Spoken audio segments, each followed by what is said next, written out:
मध्य प्रदेश की आर्थिक राजधानी इंदौर में HR कॉन्क्लेव 2024 का आयोजन अवंतिका विश्वविद्यालय द्वारा किया गया, जिसमें कई दिग्गज उद्योगपतियों में मंच साझा किया, जहां टेकवेल थ्राइव एम्प्लॉय एम्पावरमेंट विषय पर मुख्य रूप से चर्चा हुई।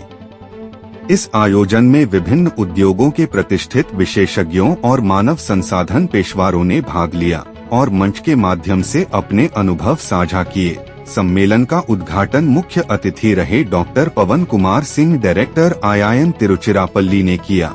जवानों ने सीखने के लिए जिज्ञासा बनाए रखने के महत्व पर प्रकाश डाला और अपने जीवन के मूल्यवान अनुभव भी मंच से बताए। कार्यक्रम में चर्चा के दौरान मानव संसाधन के भविष्य की चुनौतियां, प्रौद्योगिकी के प्रभाव और कर्मचारी सशक्तिकरण के महत्व पर विचार विमर्श हुआ, तो वही 150 से अधिक हर डेलीगेट्स के साथ यह कॉन्क्लेव सफल रहा।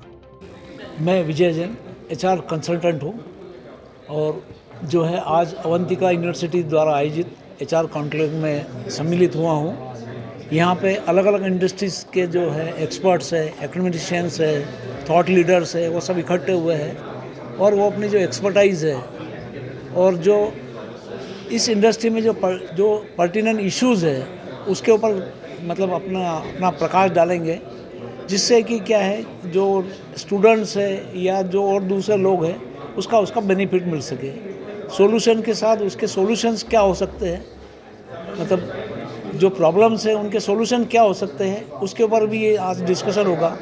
अवंतिका यूनिवर्सिटी जो कि उज्जैन में स्थित है, हमने पहली बार ये निर्णय किया कि इंदौर जैसे क्षेत्र के अंदर हम लोगों को एक HR कॉन्क्लेव का आयोजन करना चाहिए कि जहाँ पर सारे ही HR प्रोफेशनल्स, एकेडमिशियंस, इंडस्ट्रियलिस्ट और प्रैक्टिशनर्स, ये सभी लोग एक ही प्लेटफॉर्म के ऊपर इकट्ठा हो सके और वहाँ पे अपनी नॉलेज शेयरिंग कर सके। इसमें इंडस्ट्रियलिस्ट और HR प्रोफेशनल्स दोनों को ही जो भी नए रिसेंट डेवलपमेंट है या जो बदलते परिवेश के साथ में उनको अपने ऑर्गेनाइजेशंस को ढालना है, उसके मुताबिक वो यहाँ पे नए इंसाइट्स ले सकते हैं। हम ये देखते हैं कि यहाँ पे HR कॉन्क्लेव के अंदर पहला जो कीनोट स्पीच था वो Indian institute of management Tiruchirappalli के डायरेक्टर प्रोफेसर पवन कुमार सिंह इनका था और इसमें उन्होंने एकेडमिक्स और प्रैक्टिसिंग HR प्रोफेशनल्स इनके बीच में जो गैप है उसको आइडेंटिफाई करके उन्होंने बताया कि इसको किस ढंग से ब्रीच किया जाए। शैलेंद्र सिंह, वर्टी system global private limited SEZ जो हमारा क्रिस्टल IT पार्क है उसमें एक US बेस्ड कंपनी में डिलीवरी हेड हूँ और उसके साथ ही मेरे पास में HR, रिक्रूटमेंट आदि की भी जिम्मेदारियाँ हैं।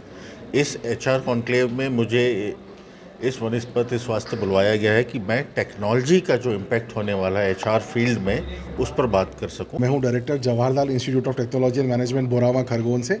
और सबसे पहले मैं अवंतिका यूनिवर्सिटी को बहुत शुभकामनाएं और बधाई देना चाहता हूं इस ज़ोरदार कार्यक्रम के लिए। इस HR कॉन्क्लेव से मैं उम्मीद करूंगा कि ना कि इस केवल शहर के HR बल्कि देश के HR भी प्रेरणा लें और लेबर लॉ के अंदर जितने भी कानून और नियम बताए गए हैं वो एक्चुअल पैमानों पर और प्रैक्टिकल पैमानों पर कंपनियाँ उसे फॉलो करें। सबसे बेसिक बताने के लिए एक ही बात यहाँ कहना चाहूँगा, लेबर लॉ का एक बहुत ही बेसिक नियम है कि एक एम्प्लॉई को, एक लेबर को एक हफ्ते में 48 घंटे से ज़्यादा का काम नहीं कराया जा सकता। अगर उससे ऊपर उसे काम करा जाता है तो उसे 150% की सैलरी उसको ओवर टाइम के रूप में देनी होती है। तो मैं जानता हूँ कि शायद मीडिया पर्सन भी सुन करके हैरान होंगे कि हमें नहीं पता कि हम हफ्ते में नहीं बल्कि कई बार तो एक दिन के अंदर 12 से 15 घंटे काम कर रहे होते हैं। मेरा नाम अनिल मलिक है और मुझे बहुत शॉर्ट नोटिस से आमंत्रित किया था। मुझे पता नहीं मुझे किस पर बोलना है।